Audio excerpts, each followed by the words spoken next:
Geoffrey Chaucer, born circa 1342–43, London, England, died October 25, 1400, London, the outstanding English poet before Shakespeare and the first finder of our language. His The Canterbury Tales ranks as one of the greatest poetic works in English. He also contributed importantly in the second half of the 14th century to the management of public affairs as courtier, diplomat, and civil servant. In that career he was trusted and aided by three successive kings, Edward III, Richard II, and Henry IV. But it is his avocation, the writing of poetry, for which he is remembered. Perhaps the chief characteristics of Chaucer's works are their variety in subject matter, genre, tone, and style, and in the complexities presented concerning the human pursuit of a sensible existence.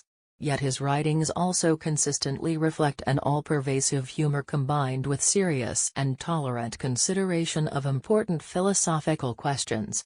From his writings Chaucer emerges as poet of love, both earthly and divine, whose presentations range from lustful cuckoldry to spiritual union with God. Thereby, they regularly lead the reader to speculation about man's relation both to his fellows and to his Maker, while simultaneously providing delightfully entertaining views of the frailties and follies, as well as the nobility, of mankind, forebears and early years. Chaucer's forebears for at least 4 generations were middle-class English people whose connection with London and the court had steadily increased. John Chaucer, his father, was an important London vintner and a deputy to the king's butler. In 1338 he was a member of Edward III's expedition to Antwerp, in Flanders, now part of Belgium, and he owned property in Ipswich, in the county of Suffolk, and in London. He died in 1366 or 1367 at age 53. The name Chaucer is derived from the French word chausseur, meaning a maker of footwear. The family's financial success derived from wine and leather. Although circa 1340 is customarily given as Chaucer's birth date, 1342 or 1343 is probably a closer guess. No information exists concerning his early education, although doubtless he would have been as fluent in French as in the Middle English of his time. He also became competent in Latin and Italian.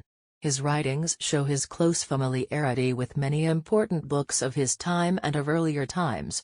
Chaucer first appears in the records in 1357, as a member of the household of Elizabeth, Countess of Ulster, wife of Lionel, third son of Edward III. Geoffrey's father presumably had been able to place him among the group of young men and women serving in that royal household, a customary arrangement whereby families who could do so provided their children with opportunity for the necessary courtly education and connections to advance their careers. By 1359 Chaucer was a member of Edward III's army in France and was captured during the unsuccessful siege of Reims. The king contributed to his ransom, and Chaucer served as messenger from Calais to England during the peace negotiations of 1360. Chaucer does not appear in any contemporary record during 1361–65. He was probably in the king's service, but he may have been studying law, not unusual preparation for public service,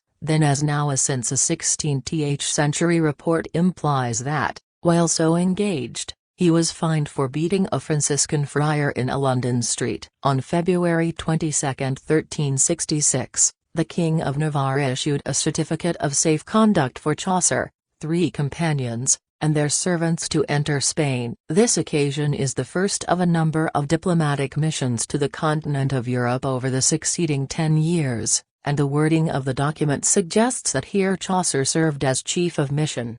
By 1366 Chaucer had married. Probably his wife was Philippa Pan, who had been in the service of the Countess of Ulster and entered the service of Philippa of Hainaut, queen consort of Edward III, when Elizabeth died in 1363. In 1366 Philippa Chaucer received an annuity, and later annuities were frequently paid to her through her husband. These and other facts indicate that Chaucer married well. In 1367 Chaucer received an annuity for life as yeoman of the king, and in the next year he was listed among the king's esquires. Such officers lived at court and performed staff duties of considerable importance. In 1368 Chaucer was abroad on a diplomatic mission, and in 1369 he was on military service in France. Also in 1369 he and his wife were official mourners for the death of Queen Philippa. Obviously, Chaucer's career was prospering, and his first important poem, A Book of the Duchess, seems further evidence of his connection with persons in high places. That poem of more than 1,300 lines, probably written in late 1369 or early 1370, is an elegy for Blanche, Duchess of Lancaster, John of Gaunt's first wife, who died of plague in September 1369. Chaucer's close relationship with John, which continued through most of his life, may have commenced as early as Christmas 1357, when they, both about the same age, were present at the Countess of Ulster's residence in Yorkshire. For this first of his important poems, Chaucer used the dream vision form, a genre made popular by the highly influential 13th century French poem of courtly love, the Roman de la Rose. Chaucer translated that poem, at least in part, probably as one of his first literary efforts, and he borrowed from it throughout his poetic career. The Duchess is also indebted to contemporary French poetry and to Ovid, Chaucer's favorite Roman poet. Nothing in these borrowings, however, will account for his originality in combining dream vision with elegy and eulogy of Blanche with consolation for John. Also noteworthy here, as it increasingly became in his later poetry, is the tactful and subtle use of a first-person narrator, who both is and is not the poet himself. The device had obvious advantages for the minor courtier delivering such a poem orally before the high-ranking court group. In addition, the Duchess foreshadows Chaucer's skill at presenting the rhythms of natural conversation within the confines of Middle English verse and at creating realistic characters within courtly poetic conventions. Also, Chaucer here begins, with the Black Knight's account of his love for good fair wight, his career as a love poet, examining in late medieval fashion the important philosophic and religious questions concerning the human condition as they relate to both temporal and eternal aspects of love. Diplomat and civil servant during the decade of the 1370s, Chaucer was at various times on diplomatic missions in Flanders, France, and Italy. Probably his first Italian journey, December 1372 to May 1373. Was for negotiations with the Genoese concerning an English port for their commerce, and with the Florentines concerning loans for Edward III. His next Italian journey occupied May 28 to September 19, 1378, when he was a member of a mission to Milan concerning military matters. Several times during the 1370s, Chaucer and his wife received generous monetary grants from the king and from John of Gaunt. On May 10, 1374, he obtained rent-free a dwelling above Aldgate, in London, and on June 8 of that year he was appointed Controller of the Customs and Subsidy of Wools, Skins, and Tanned Hides for the Port of London. Now, for the first time, Chaucer had a position away from the court, and he and his wife had a home of their own, about a 10-minute walk from his office. In 1375 he was granted 2 wardships, which paid well, and in 1376 he received a sizable sum from a fine. When Richard II became king in June 1377, he confirmed Chaucer's comptrollership and, later, the annuities granted by Edward III to both Geoffrey and Philippa. Certainly, during the 1370s fortune smiled upon the Chaucers. So much responsibility and activity in public matters appears to have left Chaucer little time for writing during this decade. The great literary event for him was that, during his missions to Italy, he encountered the work of Dante, Petrarch, and Boccaccio, which was later to have profound influence upon his own writing. Chaucer's most important work of the 1370s was House of Fame, a poem of more than 2,000 lines, also in dream vision form. In some ways it is a failure. It is unfinished,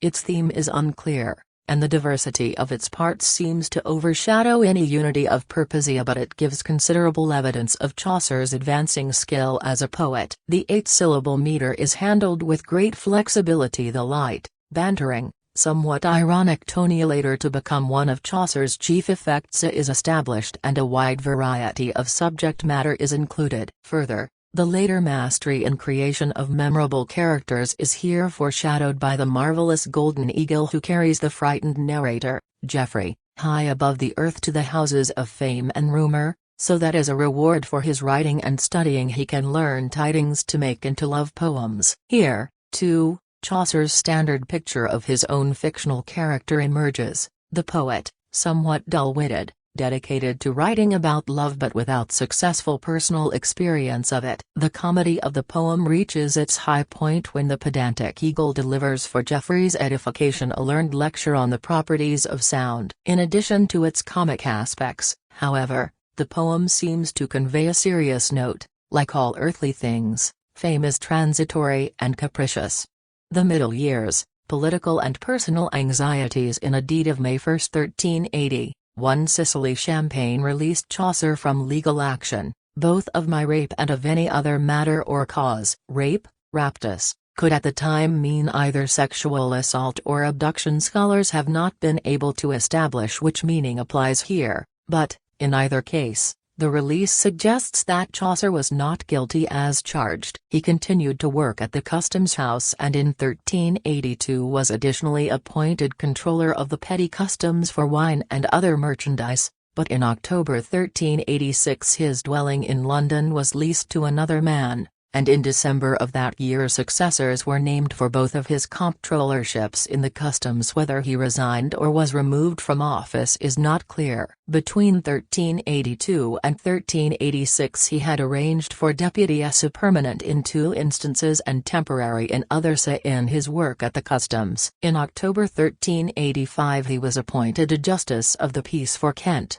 and in August 1386 he became Knight of the Shire for Kent, to attend Parliament in October. Further, in 1385 he probably moved to Greenwich, then in Kent, to live. These circumstances suggest that, for some time before 1386, he was planning to move from London and to leave the Customs House. Philippa Chaucer apparently died in 1387. If she had suffered poor health for some time previously, that situation could have influenced a decision to move. On the other hand, political circumstances during this period were not favorable for Chaucer and may have caused his removal. By 1386 a baronial group led by Thomas of Woodstock, Duke of Gloucester, had bested both Richard II and John of Gaunt, with whose parties Chaucer had long been associated, and usurped the king's authority and administration. Numerous other office holders like Chaucer, appointed by the king, were discharged,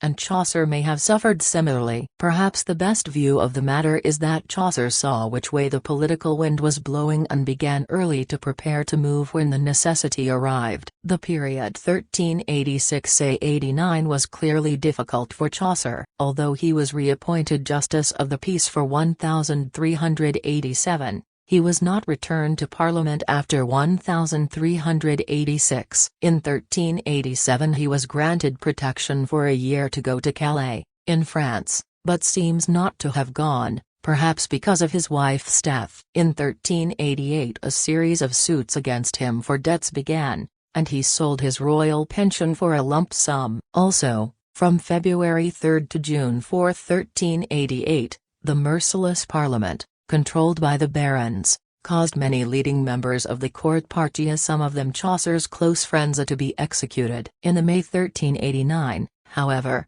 the 23-year-old King Richard II regained control, ousted his enemies, and began appointing his supporters to office. Almost certainly, Chaucer owed his next public office to that political change. On July 12, 1389, he was appointed Clerk of the King's Works, with executive responsibility for repair and maintenance of royal buildings, such as the Tower of London and Westminster Palace, and with a comfortable salary.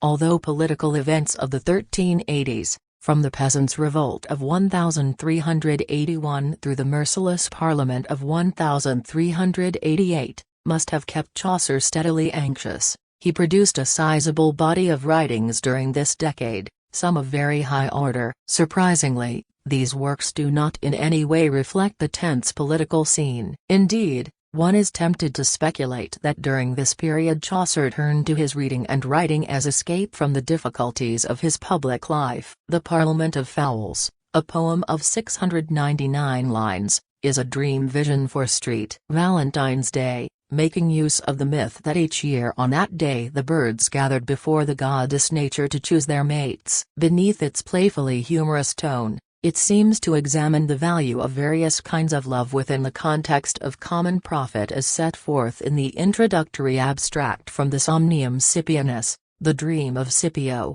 of Cicero. The narrator searches unsuccessfully for an answer and concludes that he must continue his search in other books. For this poem Chaucer also borrowed extensively from Boccaccio and Dante, but the lively bird debate from which the poem takes its title is for the most part original. The poem has often been taken as connected with events at court, particularly the marriage in 1382 of Richard II and Anne of Bohemia. But no such connection has ever been firmly established. The Parliament is clearly the best of Chaucer's earlier works. The Consolation of Philosophy, written by the Roman philosopher Boethius, early 6th century, a Christian, was one of the most influential of medieval books. Its discussion of free will, God's foreknowledge, destiny, fortune, and true and false happiness, in effect, all aspects of the manner in which the right-minded individual should direct his thinking and action to gain eternal salvation, had a deep and lasting effect upon Chaucer's thought and art. His prose translation of the Consolation is carefully done,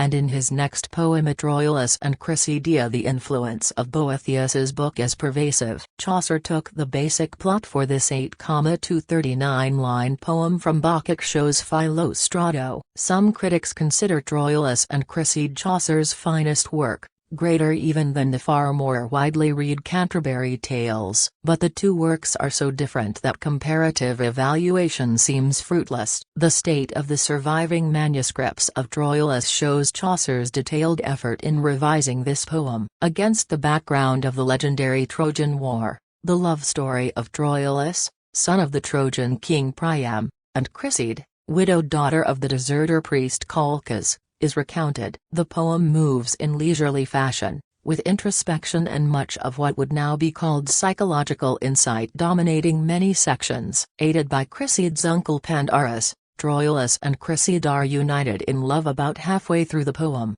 but then she is sent to join her father in the Greek camp outside Troy. Despite her promise to return, she gives her love to the Greek Diomed, and Troilus, left in despair, is killed in the war. These events are interspersed with Boethian discussion of free will and determinism. At the end of the poem, when Troilus's soul rises into the heavens, the folly of complete immersion in sexual love is viewed in relation to the eternal love of God. The effect of the poem is controlled throughout by the direct comments of the narrator, whose sympathy for the lovers, especially for Chrissy, is ever present. Also in the 1380s Chaucer produced his fourth and final dream vision poem, The Legend of Good Women, which is not a success. It presents a prologue, existing in 2 versions, and 9 stories. In the prologue the god of love is angry because Chaucer had earlier written about so many women who betrayed men. As penance, Chaucer must now write about good women. The prologue is noteworthy for the delightful humor of the narrator's self-mockery and for the passages in praise of books and of the spring. The story essay concerning such women of antiquity as Cleopatra, Dido, and Lucretia are brief and rather mechanical, with the betrayal of women by wicked men as a regular theme. As a result, the whole becomes more a legend of bad men than of good women. Perhaps the most important fact about the legend, however, is that it shows Chaucer structuring a long poem as a collection of stories within a framework. Seemingly the static nature of the framing device for the legend and the repetitive aspect of the series of stories with a single theme led him to give up this attempt as a poor job. But the failure here must have contributed to his brilliant choice, probably about this same time, of a pilgrimage as the framing device for the stories in the Canterbury Tales. Last Years and the Canterbury Tales of Geoffrey Chaucer. Chaucer's service as clerk of the King's works lasted only from July 1389 to June 1391. During that tenure he was robbed several times and once beaten, sufficient reason for seeking a change of jobs. In June 1391 he was appointed sub-forester of the King's Park in North Petherton, Somerset, an office that he held until his death. He retained his home in Kent and continued in favour at court, receiving royal grants and gifts during 1393–97. The records show his close relationship during 1395–96 with John of Gaunt's son, the Earl of Derby, later King Henry IV. When John died in February 1399, King Richard confiscated John's Lancastrian inheritance. Then in May he set forth to crush the Irish revolt. In so doing, he left his country ready to rebel. Thanks for watching. For more interesting videos, kindly subscribe.